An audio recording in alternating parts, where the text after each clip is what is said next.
Hello ফ্যামিলির সবাই, তোমরা কেমন আছো? আশা করছি তোমরা সবাই ভালো আছো। তো আমার আরেকটা নতুন ভিডিওতে তোমাদের অনেক অনেক ওয়েলকাম।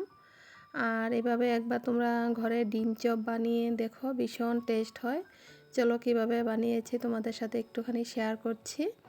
প্রথমে আমি ডিম আর আলুগুলো বয়েল করে নিয়েছি। এখন কড়াইতে তেল দিয়ে পেঁয়াজ কুচি দিয়ে দিয়েছি। এখন সিদ্ধ করা আলুগুলো আমি গ্রেট করে রেখেছিলাম, সেগুলো দিয়ে দিয়েছি। এটা দিয়ে আমি ভালো করে নেড়ে চেড়ে এটাতে আমি চিজ গ্রেট করে সেটাও দিয়ে দিয়েছি। আর দিয়ে দিয়েছি কাঁচা লঙ্কা বাটা, আর 1 চামচ মতন আমি দিয়ে দিয়েছি চিলি ফ্লেক্স, আর 1 চামচ মতন অরিগানো দিয়ে দিয়েছি। এই পদ্ধতিতে তোমরা ডিম চপ বানিয়ে ঘরে দেখো, ভীষণ টেস্ট হয় খেতে। আর এখন আন্দাজ মতন নুন দিয়ে দিয়েছি, আর একটু চটপটার জন্য আমি ম্যাগি মশলা দিয়েছি এটাতে। এখন এটাকে ভালো করে আমি নেড়ে চেড়ে একটু ড্রাই করে নেব। তারপর এটাতে অল্প আমচুর পাউডার দিয়ে দিয়েছি। এই স্টাফিংটা দিয়ে তোমরা সিঙ্গারাও বানাতে পারবে। আমি সিঙ্গারা বানালে এইভাবেই পুরটা বানিয়ে থাকি, তো আজ ভাবছি অল্প চপটাও ওইভাবে বানাবো। যদি তোমরা ভেজিটেবল চপ বানাও, এটাতে সবজিগুলো ভেজে তারপর দেবে, ডিম না দিলে। তো দেখো আমার হয়ে গিয়েছে, এটা নামিয়ে নিয়েছি। আর এখন আমি ব্রেড ক্রাম্বসের পরিবর্তে আমি এখানটায় সেমাই দিব, হাত দিয়ে গুঁড়ো করে নিয়েছি ছোট ছোট একদম করে। আর একটা বাটিতে আমি কর্নফ্লাওয়ার গুলে নেব। তোমরা কর্নফ্লাওয়ারের পরিবর্তে যারা ডিম ফাটিয়েও নিতে পারো।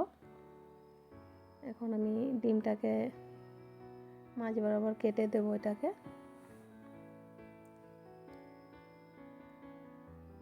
তোমরা এভাবে একবার পরে ট্রাই করে দেখো, ভীষণ টেস্ট হয় খেতে। তো দেখো আমি হাতে অল্প তেল নিয়ে আলু স্টাফিংটা দিয়ে ডিম দিয়ে আমি চপের শেপটা বানিয়ে নিচ্ছি। তারপর কর্নফ্লাওয়ারে ডিপ করছি, তারপর সেমাইতে আমি কোট করছি। খুব মুচমুচে হয় সেমাইটা দেওয়ার জন্য বাইরেটা।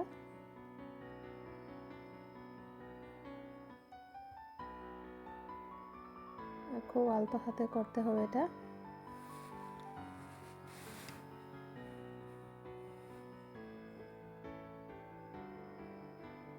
তো দেখো আমার এক এক করে সবগুলো আমি এভাবে বানিয়ে নিচ্ছি।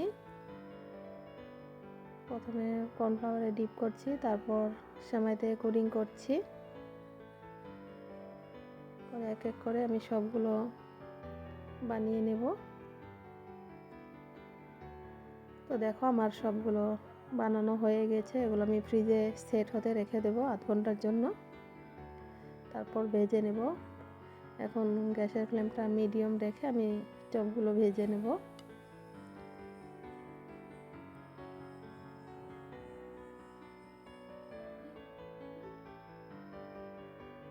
আর তোমরা কে কোথায় থেকে আমার ভিডিওগুলো দেখছো কমেন্টে জানিও। আর যদি নতুন হয়ে থাকো আমার পেজটাকে ফলো করে দিও।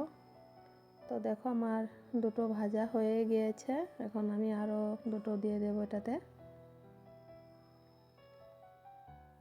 আর একবার এভাবে বানিয়ে খেলে বুঝতেই পারবে না ঘরে বানিয়েছো না বাইরের থেকে এনেছো। বাইরের থেকেও অনেক টেস্ট হয়।